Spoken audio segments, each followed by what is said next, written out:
5 दशक में चौथी बार करीब आया भाजपा रालोद का कुनबा। भाजपा और रालोद के बीच गठबंधन का नाता करीब 5 दशक पुराना है। साल 1977 में जनसंघ के नेता पूर्व प्रधानमंत्री अटल बिहारी वाजपेयी जनता पार्टी का हिस्सा बने थे। यूपी में भाजपा और रालोद ने साल 2002 का विधानसभा और 2009 का लोकसभा चुनाव साथ मिलकर लड़ा। चौथी बार दोनों दल फिर करीब आए हैं।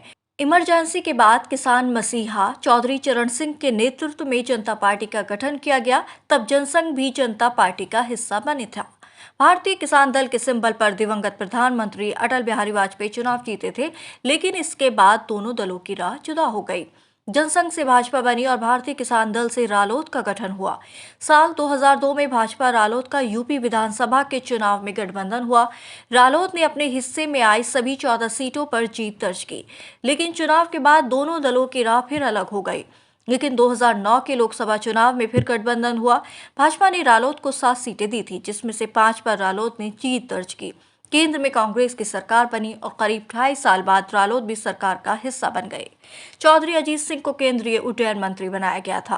भाजपा से गठबंधन में रालोद ने 2009 में 5 सीटें जीत ली थीं। बागपत से अजीत सिंह, बिजनौर से संजय चौहान, मथुरा से जयंत सिंह, हाथरस सुरक्षित सीट से सारिका बघेल, अमरोहा से देवेंद्र नागपाल सांसद चुने गए थे, जबकि नगीना से मुंशीराम पाल और मुजफ्फरनगर से अनुराधा चौधरी चुनाव हार गई थी। साल 2013 में मुजफ्फरनगर दंगा हुआ और 2014 में लोकसभा चुनाव। प्रधानमंत्री नरेंद्र मोदी के नेतृत्व में भाजपा नई ताकत बनकर उभरी। चुनाव से पहले रालोद ने भाजपा के साथ गठबंधन में जाने से इनकार कर दिया था। असल में दंगे के बाद दिवंगत अजीत सिंह ने कांग्रेस सरकार से केंद्र में जाटों को आरक्षण दिलाने का दांव चला था। आरक्षण मिला और उन्होंने कांग्रेस के साथ रहकर ही चुनाव लड़ा, लेकिन 2014 और 2019 में रालोद को एक भी सीट नहीं मिली।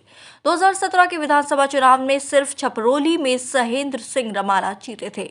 राज्यसभा चुनाव में क्रॉस वोटिंग के मामले में उन्हें भी रालोद से हटा दिया गया था। रालोद ने 2022 के विधानसभा चुनाव में दमखम दिखाया।